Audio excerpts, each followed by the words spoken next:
More than 40 countries joined the UK's virtual summit on the Strait. The US president says other countries should take responsibility for securing the waterway, claiming the Strait will naturally reopen once the war is over. President Macron criticised the inconsistent messages coming from the White House.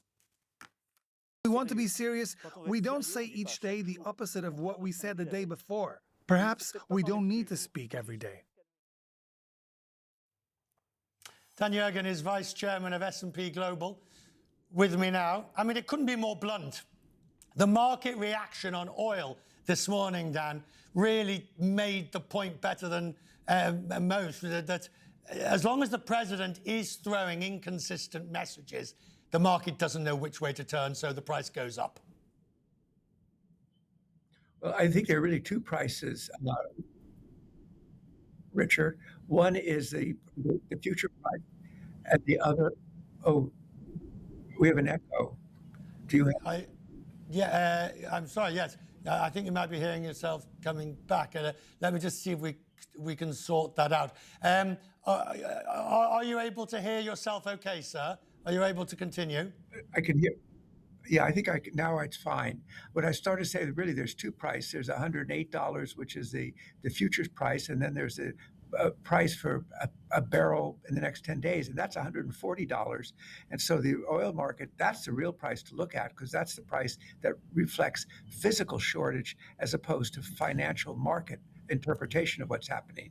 Right. So where are you expecting, as this gets longer and longer, where do the shortages, the real shortages, start to be felt? We know the Philippines, we know Southeast Asia. Are we getting to the point where Europe is going to feel real shortage? Well, of course, as you say, Asia is already feeling it, because 80% of the oil that came out of the Strait of Hormuz went to Asia. Europe's going to feel it in products like diesel and jet fuel.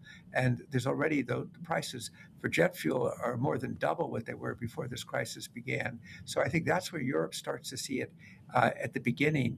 And then, of course, where it's felt less is the United States, because of the shale revolution has made the U.S. sort of self-sufficient.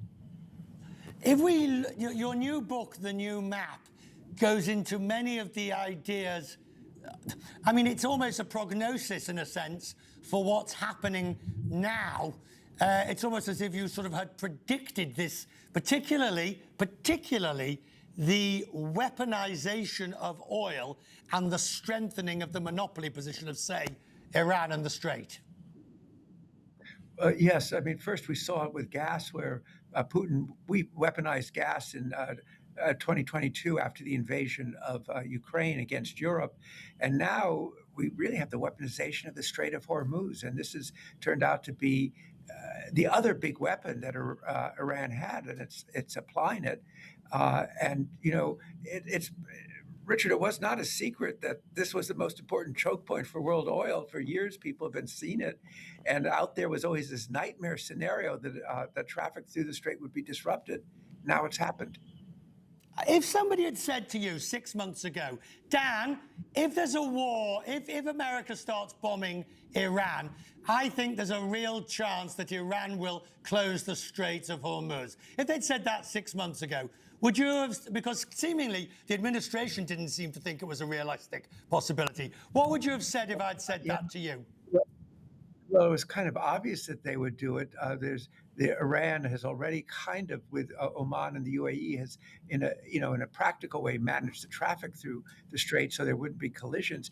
At its most narrow, it's 21 miles, so it is the obvious choke point. And for decades, people have seen it as the choke point. And Iran now, with its drones and so forth, has showed that it can command it and turn it basically into a canal and extract tolls for ships that want to pass, that it will let pass.